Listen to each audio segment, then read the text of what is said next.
Hi, I'm Dennis Weiss. I work for Eagle Communications, but today I'm working for Dwight David Eisenhower, and I couldn't be happier about it. Why, Like Ike, welcome here to the library. We have a couple of experts at the table with us. Pam Sanfilippo, education specialist down there, and we have Mary Bergsloff. And what do you do? I am an archivist here. I help researchers who come to the library to discover the documents and the resources that they need. I'd like to take a month's vacation and follow you around up there, and then I'd like to write a book. Nobody might read it, but I'd still like to do it. So one of these days I'm going to come knocking. All right. Okay? Just put it on your calendar. I'm going to do that. Well, I can tell from what's in front of us that we have a complex topic today, or topics, but I see a similar date on everything. It's in 1956. That was a big year for the Eisenhower family, right? Mary, tell us a little bit about what we're going to talk about. Well, in 1956, Eisenhower was recovering from a serious heart attack that he suffered in the fall of 1955. In the summer of 1956, he also had a flare-up of his Crohn's disease, and he needed emergency intestinal surgery. Luckily, the surgery worked all right, and he was able ultimately to run for president for a second term. Now, as the campaign kind of ratcheted up, he faced two of the most severe foreign policy crises of his presidency. I thought you were going to tell us it was a real quiet year and there was no Unfortunately, no. And there were no quiet years during the Eisenhower administration, just constant progress towards things. So sorry to interrupt, but it's amazing to me. Heart attack, intestinal operation, and in 1956 just had the world doing this again. So go on with what you're about to tell us. Well, the two crises that he faced in the 3 weeks prior to Election Day were the Suez Crisis and the Hungarian Revolution, and they happened really almost simultaneously. So Eisenhower was splitting his time between campaigning, and I believe he traveled around 20,000 miles around the United States during that campaign, and he was splitting his time between that and urgent meetings with the National Security Council, with various diplomats, and so on, trying to handle these crises. The Secretary of State, John Foster Dulles, also became very ill during that time, adding yet another wrinkle to the situation.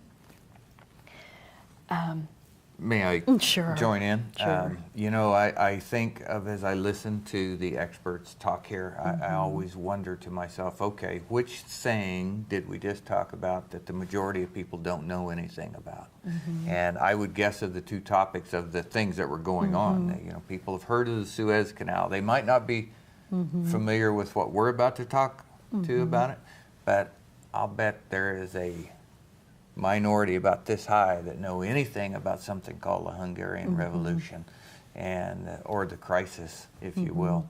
So you have artifacts in front of me that I took the time to read, but tell us a little bit about that event to level set the people at home about why we're here and talking about it. All right, well, both of these crises I'm going to talk about take place against the background of the Cold War. Immediately after World War II, this ideological struggle between the Soviet Union and the United States really took center stage in world affairs. And that just lent an ominous overtone to many what would have been smaller crises around the world, because there was always this threat that the major powers would be brought into open conflict, possibly even nuclear war. Hungary was dominated by the Soviet Union, had been ever since Soviet troops liberated that area in World War II. The Hungarian government was very much a puppet government of the Soviet government. And in October of 1956, a spontaneous revolution essentially erupted. A student demonstration in the capital of Budapest just spread throughout the country, and within a matter of days, the Hungarian government fell, and a new government was organized that the Soviet Union ultimately feared would not be under their control.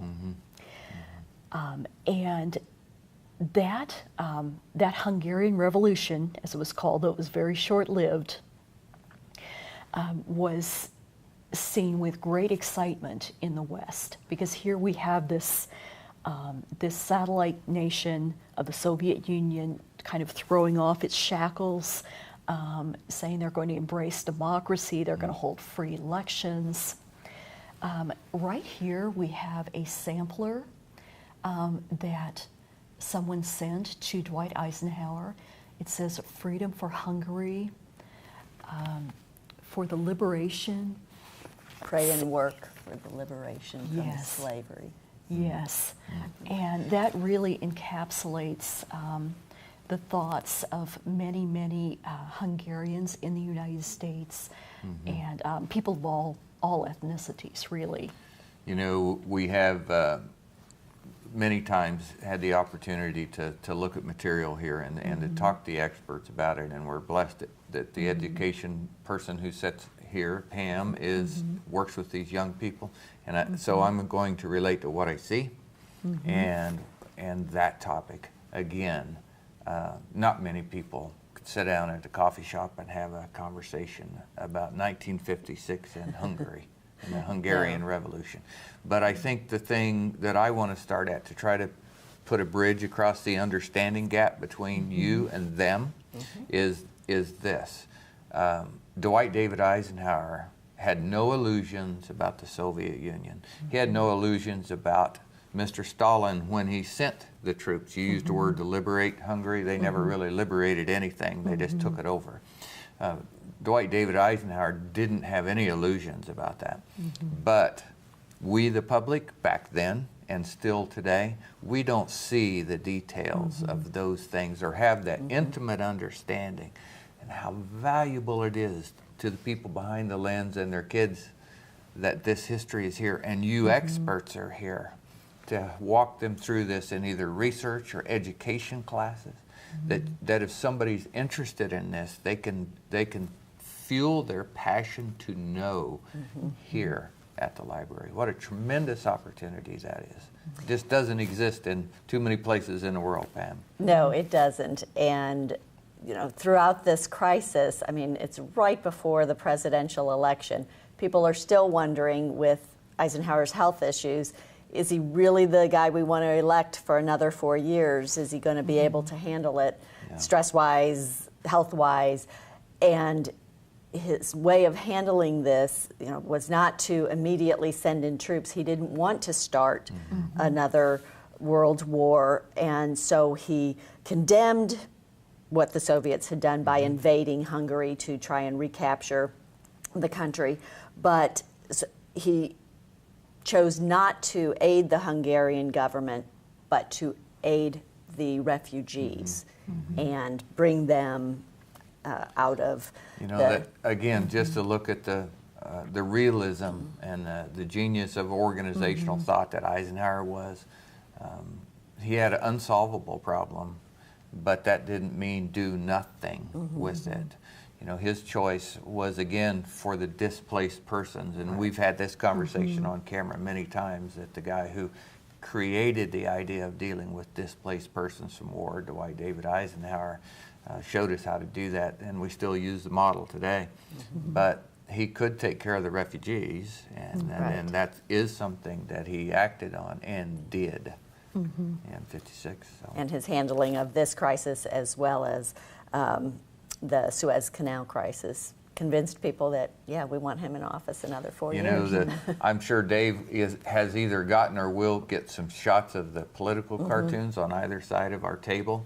I'm amazed at how they could be in today's newspaper.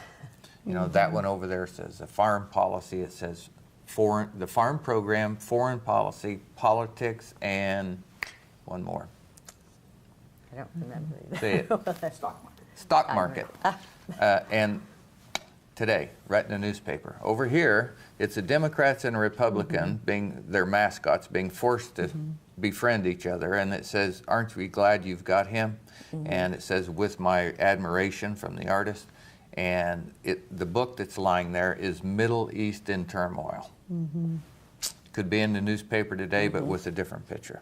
Exactly. What an incredible opportunity it is to young people again to know that if you're worried about today or tomorrow, there are examples in the past of these problems of this scope. We're talking about a president of the United States that Mary went through this talk with us about, who had just had a heart attack and major intestinal surgery and had the Suez Canal, which we haven't even talked about yet, as well as a revolution in Hungary. On his hands, and still America chose to act for the greater good under the leadership of Dwight David Eisenhower. So there's always hope. Yeah, isn't that something? So Suez Canal, why don't you tell us about that, Mary, a little bit about that issue, or who's ever prepared to do that? We'll pass that on to the people. Well, the Suez Canal is essentially a waterway linking the Red Sea with the Mediterranean Sea. It's a major shipping channel.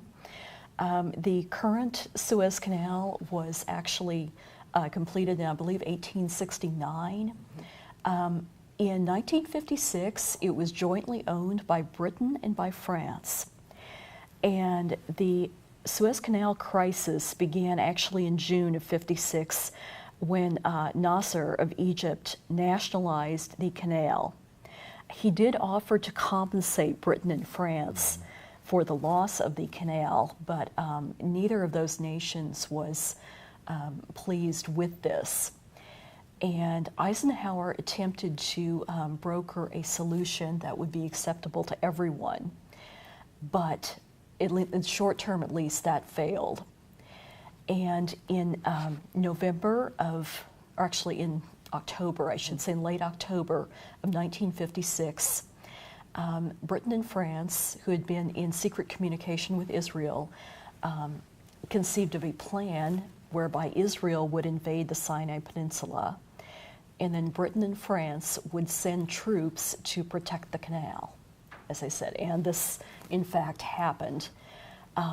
And it caused a very, very delicate situation because Eisenhower was very afraid that the Soviet Union was going to be sending troops into Egypt to back up Nasser's regime. And Britain and France, furthermore, expected that the United States would back them in their retaking of the canal. And so we have this developing situation where these two superpowers are possibly squaring off over the ownership of the canal. Kind of like Syria today. Yes, and this is happening at the exact same time that the Hungarian Revolution is going on, and Eisenhower is under pressure to perhaps aid the Hungarians militarily. On November 4th, actually, the Soviet Union invaded Hungary and put down the revolution and instituted their own government. So all this is happening simultaneously. One of the documents here is a poem. This one in front of me is rhyme and meter. So, but you know, most viewers will say Tiananmen Square. They'll come up with a visual of a person standing in front of a tank, and a tank stopped. The tank didn't stop in Hungary. That went a different way. But most of us don't really have much intimate knowledge of this event. So, but it's worth discussing. And reading this document, it isn't a pretty poem. It brings out that this is a tremendously painful event for the world, and I think it's just a wonderful opportunity to be able to sit here and talk about things that are sobering about our world in the Eisenhower administration as well, and have people who can help us understand that. Tell us the outcome of Suez. How did that go? What did Eisenhower do? What did his administration do, and how that went? Well, Britain and France were quite surprised when, in fact, the United States, under Eisenhower, did not back their seizure of the Suez Canal. Instead, Eisenhower pressed for a ceasefire among all the parties, and the United States supported a couple of UN resolutions condemning essentially the invasion of the Sinai Peninsula. And eventually, the crisis was resolved fairly peacefully without drawing in either the United States or the Soviet Union, but it was very, very tense. I'd like to maybe read a bit from this Sure. particular document. This is from the diary kept by Ann Whitman, who was Eisenhower's personal secretary, and it's from November 6th of '56, the day before the election. The president was in the office early, but he left before 9 by car for Gettysburg to vote. Gettysburg, Pennsylvania was his official residence at that time. The Mideast situation was in a state of turmoil, and it looked so bad at one point that they contemplated asking him to turn around and come back. But Admiral Radford prevailed that he should not do so, and Andy Goodpaster sent a plane to bring the president back quicker than he otherwise could have gotten home. Because of the danger of communications, the president did not know until his return the reason he was called back. So I think you get a sense of how, for Eisenhower, the campaign had almost really become secondary to these very delicate negotiations, and really very dangerous time for the United States and the world. And again, his choice was not to go to war, but to resolve the issue peacefully. And he really did support the condemnation of that invasion by very strong allies. And so the relations with them were tense for a while, but again, he was able to rebuild those through his excellent Sometimes diplomacy. I think either you guys are reading my mind or tapping my email, because just recently I did some reading and some work on this particular issue. And because I'm just interested, not for any reason, I'm just interested. But as we had said every time we film these things, how incredibly amazing it is that how relevant the Eisenhower administration is to today's issue. And our job here at Like Ike is to remind people of the wealth that's here of information and expert help to be able to point you at the right materials, or to get your kid in a program where they can learn this material. But I also think of sitting with Carl many times, and I'd say, so how's it going, Carl? We're setting another record for researchers. The world is interested in the Eisenhower administration and its view of the problems. And what a blessing it is, Pam, that we get to live and work here and help the vision of Dwight David Eisenhower go back out through the lens of the camera, and through your education classes, and through your researchers that come in and write books about it. What a blessing it is to have it in the middle of Abilene, Kansas. I agree. Okay. We've got some other wonderful political cartoons that I think will be shown as well, that talk about the election and the issues that Eisenhower was facing. And I really think that these two major crises just right before the election, I think he would have won re-election anyway, but this just kind of galvanized the support behind him. This is one of those programs that's just not long enough, because we're done, and there's so much more to say. So folks, we'll film another one for you, and if you like this topic, just send us an email or something, and we'll dig a little deeper for you. But what an incredible material you've brought for us and presented to us today. What a great opportunity to learn about Dwight David Eisenhower and what he left for us here in Abilene, Kansas. I had fun. You have fun, Pam? Always. Mary? Certainly. All right. Well, we're trusting you did at home and on the internet. We hope you enjoy these shows. Why Like Ike? It's a great time for us. We're glad to be able to be here. I'm Dennis Weiss. I work for Eagle Communications. You have a great day.